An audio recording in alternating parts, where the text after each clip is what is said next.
안녕하세요 여러분, 미르입니다. 잘 지내고 계신가요? 저는 지난주에 우린 괜찮아 라는 책을 읽고 독서노트를 썼는데요. 여러분들이 쉽게 이해하실 수 있도록 독서노트 쓰는 팁을 4가지로 정리해서 공유해 보도록 하겠습니다. 우선 제가 요즘 가장 즐겨하고 있는 표지 그림 그리기입니다. 글을 쓸 때와 다르게 그림을 그릴 때는 음악이나 팟캐스트를 들을 수 있어서 되게 좋은 것 같아요. 그리고 표지 그림을 그리고 또 그 의미를 생각하다 보면 책의 내용을 더 잘 기억할 수 있게 되는 것 같습니다. 표지 그림은 단순히 독자의 눈을 사로잡기 위해서 디자인된 게 아니라요. 책의 어떤 함축적인 의미를 담고 있는 또 하나의 작품이라고 저는 생각하고 있어요. 그래서 여러분도 책을 다 읽고 나서 표지를 한번 잘 살펴보시면 좋을 것 같습니다. 우린 괜찮아 라는 책은 이제 미국의 작가 니나 라쿠르가 썼습니다. 주인공 마린의 상실과 외로움, 또 성장과 치유의 과정을 그린 소설인데요. 캘리포니아에서 고등학교를 졸업한 주인공 마린의 청소년 시절 이야기와 또 뉴욕으로 대학을 간 마린의 현재 이야기가 시간상으로 오고 가고 있습니다. 그래서 캘리포니아의 여름바다를 배경으로 이제 이야기가 눈부시고 왁자지껄하게 좀 펼쳐졌다면, 뉴욕의 기숙사 이야기는 겨울 크리스마스를 배경으로 굉장히 고독하고 외로운 분위기 속에서 흘러갑니다. 그래서 표지에도 이제 보시면 이렇게 바다를, 어떤 황량한 바다를 바라보며 눈물을 닦고 있는 소녀의 모습이 굉장히 인상 깊은데요. 이 표지에서도 그냥 느낄 수 있듯이 굉장히 잘 쓰여진 성장소설이라는 생각이 듭니다. 그래서 저는 개인적으로 성장소설을 읽고 나면 어떤 우리 인생의 고통과 외로움의 시간이 결코 힘들고 헛된 시간만이 아니라 오히려 더 소중한 시간이 될 수도 있다는 생각과 함께, 그리고 더 씩씩하게 살고 싶다는 생각을 하게 되더라고요. 그래서 이 책을 읽고 나서도 그런 긍정적인 느낌을 받았습니다. 그리고 여러분, 두 번째로는 이제 작가 소개나 어떤 작가에 관련된 이야기를 짤막하게 쓰실 수 있어요. 사실 니나 라쿠르라는 이름은 한국에서는 좀 잘 알려져 있지는 않지만 미국의 그 영어덜트 소설 분야에서는 꽤 두터운 팬층을 가지고 있는 작가입니다. 저는 작가가 쓴 그 맨 뒤편에 감사의 말 중 일부를 필사했는데요. 거기서 이제 글에 영감을 제공해준 아내에게 감사한다라는 말이 있어서 저도 모르게 이게 니나 라쿠르가 남자 작가였나 싶었는데 여성 작가더라고요. 그래서 또 한 번 저의 어떤 편견을 돌아보게 되었습니다.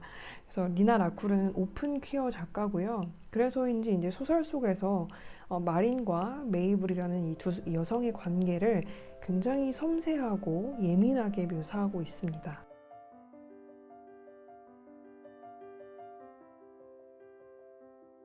세 번째로는 인물 관계도와 줄거리를 간략하게 한번 써보세요.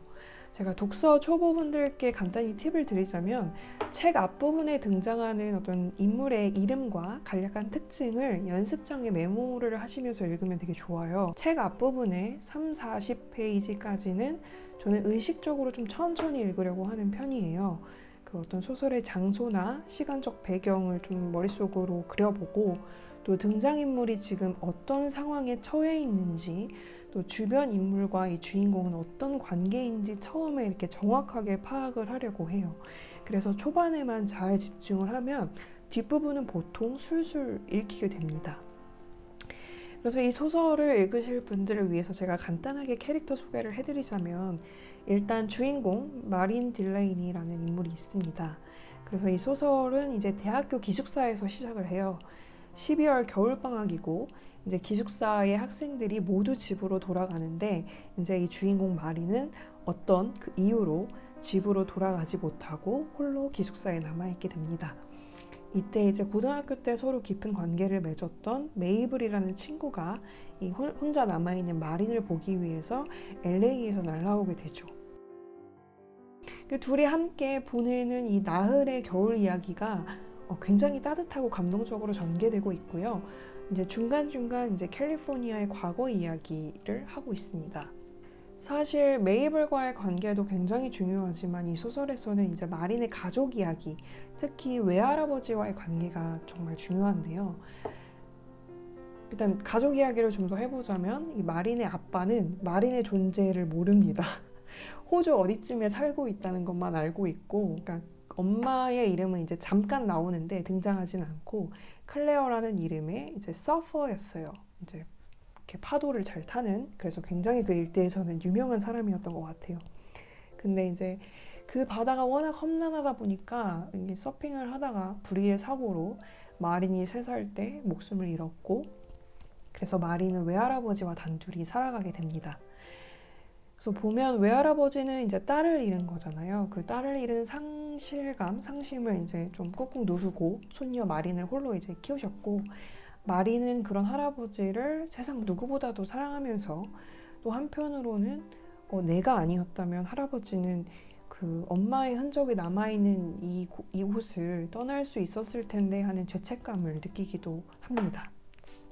그래서 초반에 이 사연을 모르고 봤을 때는 할아버지와 마린이 서로 이제 어떤 사생활을 굉장히 존중하고 서로의 방에 들어가지 않고 굉장히 거리를 두는 게 이거 아메리칸 스타일인가? 뭐 이런 생각했는데 이제 나중에 알고 보면 그게 아니었다는 거를 이제 좀 알게 되는 게 있죠.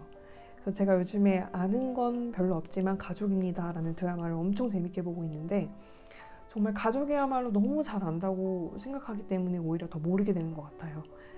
예를 들어서 이 소설 속에서 외할아버지가 버디라는 이제 할머니와 연애 편지를 주고받는다고 이제 마리는 생각을 하고 있는데, 나중에서 그것이 연애 편지가 아니었다는 사실에 굉장한 충격을 받게 되죠. 그래서 사실 이 소설은 중반까지는 이 책이 We are okay인데 We are not okay예요. 안 괜찮아요. 근데 괜찮은 척하는 사람들의 이야기인 거죠. 특히 우리 진짜 가족끼리는 괜찮은 척을 많이 하잖아요. 그러니까 가족이 서로 걱정할까봐, 속상해할까봐, 미안해할까봐. 근데 오히려 내가 상대방을 배려한다는 이름으로 좀 숨기는 것 자체가 관계를 좀 진실하지 못하게 만드는 경우도 많은 것 같아요. 제가 필사한 내용 중에 이런 문장이 있는데요. 나는 나의 외로움이 두려웠다. 나는 나 자신을 얼마나 기가 막히게 속였던가. 나는 슬프지 않다고. 난 혼자가 아니라고. 그래서 이 부분이 저는 좀 공감이 됐어요. 그래서 이렇게 문장을 따라 적었고, 이 책을 보면서 정말 I'm okay 상태가 되려면 I'm not okay의 상태를 인정해야만 정말로 괜찮아질 수 있구나 라는 생각을 했습니다. 또 하나 인상 깊었던 구절은 나는 이 말을 유리에 대고 유리에 비친 내 모습을 본다. 나는 저 바깥 세상의 일부이고 싶다. 이 구절이었습니다. 그래서 메이블이라는 친구와 같이 이제 기숙사를 나서서 동네를 둘러보려고 이제 버스를 타는 장면이 있는데요. 정말 영화였다면 너무 아름다웠겠다. 이렇게 눈이 막 펑펑 내리고 뉴욕에 버스가 이제 느릿느릿 움직이고 차창 밖으로는 이제 크리스마스 분위기가 막 보이는데, 마리는 이제 그걸 보면서 나도 저 세상의 일부이고 싶다라고 생각하는 부분이 정말 좀 짠하고 공감이 많이 갔어요. 정말로 외로울 때는 내가 어떤 그 세상에 속해 있지 않는다는 느낌을 받잖아요. 저는 개인적으로 제가 20대 초반 때 스웨덴에서 교환학생 할 때가 생각났는데, 북유럽의 겨울은 정말 춥고 어둡습니다. 해가 한 4시 정도면은 져요. 깜깜해져요. 그래서 그 무렵쯤에 이제 저녁에 자전거를 타고 그 추위에 덜덜 떨면서 동네를 이렇게 한 바퀴 삥 돌다 보면 집집마다 이렇게 노란 그 전구 불빛이 켜 있고 맛있는 음식 냄새도 풍겨오고, 그리고 또 스웨덴이 이케아의 나라 아니겠습니까? 그래서 언뜻 보이는 그 집안 풍경이 너무 아늑한 거예요. 그러고 나서 이제 기숙사에 돌아오면 이제 텅 빈 방에 침대 하나, 책상 하나 이렇게 그 가운데서 이제 혼자 잠들었던 게 너무너무 외로웠던 기억이 나고, 집에 가고 싶다. 그런 생각이 타지 생활을 하면서 많이 들었던 것 같아요. 그래서 지금은 솔직히 20대만큼 외롭다, 고독하다 이런 생각 잘 안 하는데, 이 소설을 보면서 저의 10대, 20대의 감정이 많이 환기가 되었습니다. 그래서 여러분도 지금 내가 너무 혼자인 것 같고 이렇게 침대 밖으로 나오기도 또 싫고 집 밖은 더 나가기 싫고 그냥 내가 세상과 뚝 단절되어 있다는 느낌에 좀 외롭고 팍팍하고 우울하신다면 우린 괜찮아를 꼭 읽어보시면 좋겠고요.